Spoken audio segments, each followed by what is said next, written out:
Les deux délibérations, parce que je m'exprimerai sur les deux en même temps, qui nous sont proposées ne sont en rien anecdotiques, puisqu'elles illustrent les effets de l'arrêt brutal du service Autolib et annoncent ses conséquences tant pour les utilisateurs de voitures électriques que pour les contribuables parisiens.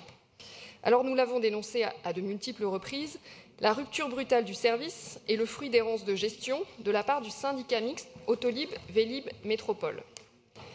Par l'absence totale d'anticipation des conséquences de cette décision, c'est aussi le résultat d'une méthode, celle de la ville. Car oui, quelles que soient vos dénégations, c'est bien la ville qui n'a pas pris les décisions qui s'imposaient pour accompagner l'évolution du service Autolib et qui a imposé la rupture brutale du contrat.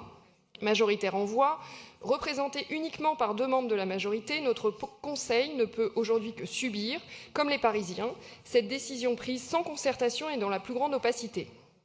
En 2009, notre groupe s'était opposé au transfert des compétences de la ville au syndicat mixte, car par cette décision, l'exécutif parisien a confisqué toutes les décisions liées à Autolib.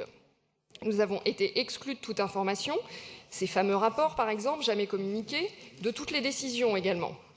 Et aujourd'hui, par la DVD 107, vous nous demandez de prendre la décision d'engager les Parisiens à payer une somme dont on ne connaît pas encore le montant.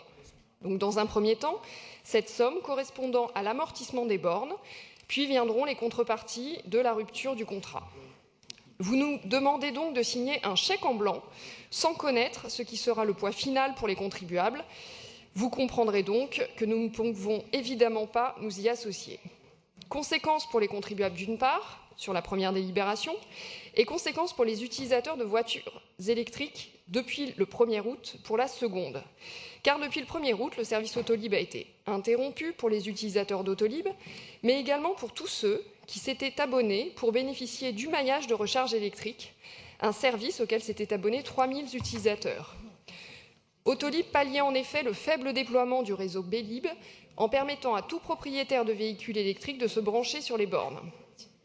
Un réseau Vélib notoirement insuffisant, au déploiement ralenti. Vous nous annoncez 90 stations sur le territoire parisien, mais nous n'y sommes pas encore, malheureusement.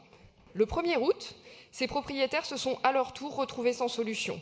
6 mois après les avoir laissés tomber, vous nous annoncez la remise en service de 200 stations Autolib, soit 1000 bornes de recharge électriques, sur les 3244 installées à Paris.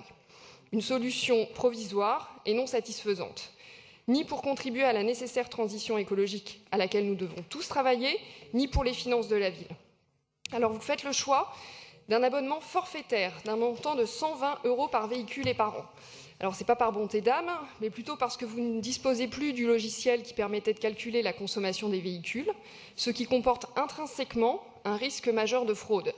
Et il faudra bien que la ville paye cette électricité. Alors de nombreuses questions restent pour nous sans réponse et j'espère que ce débat nous permettra d'avoir quelques réponses. Combien de temps ce système va-t-il fonctionner ? En effet, pour s'engager dans cet abonnement, les utilisateurs doivent avoir une visibilité. Allez-vous faire appel à un prestataire pour développer une nouvelle interface permettant de calculer la consommation et facturer au réel et non au forfait? Et qui contrôlera l'abonnement des propriétaires de véhicules? L'arrêt brutal d'Autolib pose donc la question de la résilience, cette résilience auquel nous sommes tous si attachés, tant d'un point de vue de la transition écologique que des finances. Je vous remercie.